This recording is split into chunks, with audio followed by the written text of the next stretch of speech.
बिस्मिल्लाहिर्रहमानिर्रहीम। मुअज़्ज़िज़ ख़वातीन व हज़रात, मैं उम्मीद करती हूँ कि आप खैरियत से होंगे और मेरी दुआ है कि अल्लाह पाक आपको सदा आफियत के साए में रखे। अस्सलामु अलैकुम प्यारे दोस्तों, जैसा कि हम अक्सर सुनते हैं कि फलां जगह पर फलां शख्स जिंदा हो गया, इसने मरने के बाद का हाल सुनाया और फिर मर गया।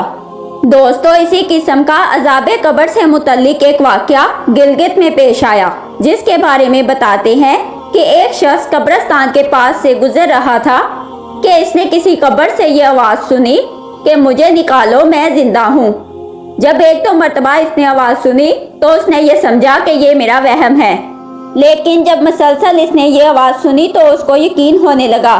चनाचे करीब में एक बस्ती थी, वो शख्स इसमें आया और लोगों को इस आवाज़ के बारे में बता कर कहा कि तुम भी चलो और इस आवाज़ को सुनो।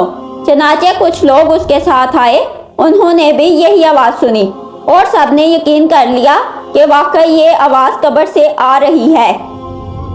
अब यकीन होने के बाद उन लोगों को मसला पूछने की फिक्र हुई कि पहले उलमा से ये मसला मालूम करो कि कब्र खोलना जायज़ है या नहीं। चनाचे वो लोग मोहल्ले की मस्जिद के इमाम साहब के पास गए और उनसे कहा कि इस तरह कब्र से आवाज़ आ रही है और मैयत ये कह रही है कि मुझे कब्र से बाहर निकालो, मैं जिंदा हूँ। इस पर इमाम साहब ने फरमाया, अगर तुम्हें इसके जिंदा होने का यकीन हो गया है तो कब्र को खोल लो और उसको बाहर निकालो। चनाचे ये लोग हिम्मत करके कब्रिस्तान गए और जाकर कब्र खोली। अब जो ही तख्ता हटाया तो देखा अंदर एक औरत बरहना हालत में बैठी हुई है और उसका कफन गल चुका है। फिर लोगों ने देखा कि वो औरत कह रही है, जल्दी से मेरे घर से मेरे कपड़े लाओ, मैं कपड़े पहनकर बाहर निकलूंगी। चनाचे ये लोग फौरन दौड़कर उसके घर गए और जाकर उसके घर वालों को ये वाकया बताया। इसके कपड़े चादर वगैरह लेकर आए और ला करके अंदर फेंक दिए। इस औरत ने इन कपड़ों को पहना और चादर अपने ऊपर डाली, फिर तेजी से बिजली की तरह अपनी कब्र से निकली और दौड़ती हुई अपने घर की तरफ भाग गई। घर जाकर इस औरत ने एक कमरे में छुपकर अंदर से कुंडी लगा ली। अब जो लोग कब्रिस्तान आए थे दौड़कर इसके घर पहुंचे, उनको वहां जाकर मालूम हुआ कि इसने अपने कमरे की अंदर से कुंडी लगा रखी है।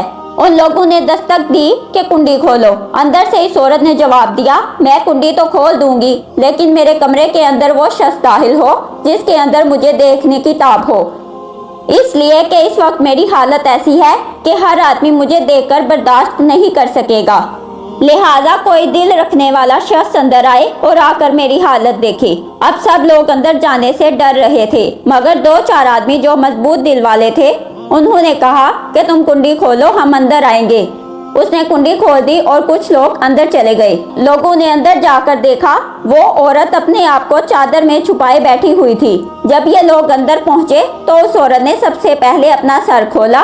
उन लोगों ने देखा कि उसके सर में एक भी बाल नहीं, वो बिल्कुल खाली खोपड़ी है, ना इस पर बाल है और ना ही खाल है, सिर्फ खाली हड्डी है। लोगों ने इससे पूछा, तेरे बाल कहाँ गए?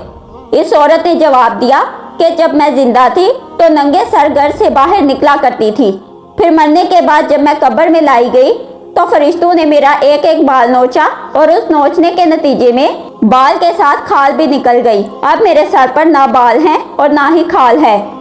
इसके बाद उस औरत ने अपने मुंह से कपड़ा हटाया। जब लोगों ने उसका मुंह देखा तो इतना खौफनाक हो चुका था कि सिवाय दांतों के कुछ नजर नहीं आया। ना ऊपर का होंठ मौजूद था और ना नीचे का होंठ मौजूद था, बल्कि 32 के 32 दांत सामने जुड़े हुए नजर आ रहे थे। सोचिए, अगर किसी इंसान के सिर्फ दांत ही दांत नजर आए तो कितना डर और खौफ मालूम होता है। अब इन लोगों ने इस औरत से पूछा, तेरे होंठ कहाँ गए? इस औरत ने जवाब दिया कि मैं अपने होंठों पर लिपस्टिक लगाकर नामहरम मर्दों के साथ जाया करती थी, उसकी सजा में मेरे होंठ काट लिए गए, इसलिए अब मेरे चेहरे पर होंठ नहीं है।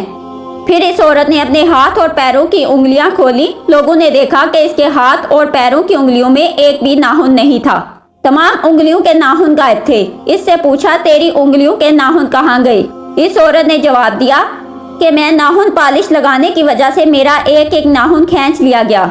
चूँकि मैं ये सारे काम करके घर से बाहर निकला करती थी, इसलिए जैसे ही मैं मरने के बाद कब्र में पहुंची तो मेरे साथ ये मामला किया गया और मुझे ये सजा मिली कि मेरे सर के बाल भी नोच दिए गए, मेरे होंठ भी काट दिए गए और नाखून भी खींच लिए गए। اتنی باتیں کرنے کے بعد وہ بے ہوش ہو گئی اور مردہ بے جان ہو گئی جیسے لاش ہوتی ہے۔ چنانچہ ان لوگوں نے دوبارہ اس کو قبرستان میں پہنچا دیا۔ محترم خواتین و حضرات، اللہ تبارک و تعالیٰ کو یہ عبرت دکھانی مقصود تھی کہ دیکھو اس عورت کا کیا انجام ہوا اور اس کو کتنا ہولناک عذاب دیا گیا۔ بے پردہ خواتین اس واقعہ سے عبرت لیں اور ان گناہوں سے توبہ کریں جن کی سزا بروز قیامت بہت سخت ہے۔ ناظرین، امید کرتی ہوں کہ یہ ویڈیو آپ کو پسند آئی ہوگی، تو ملتے ہیں اگلی ویڈیو میں، تب تک کے لیے اللہ نگہبان۔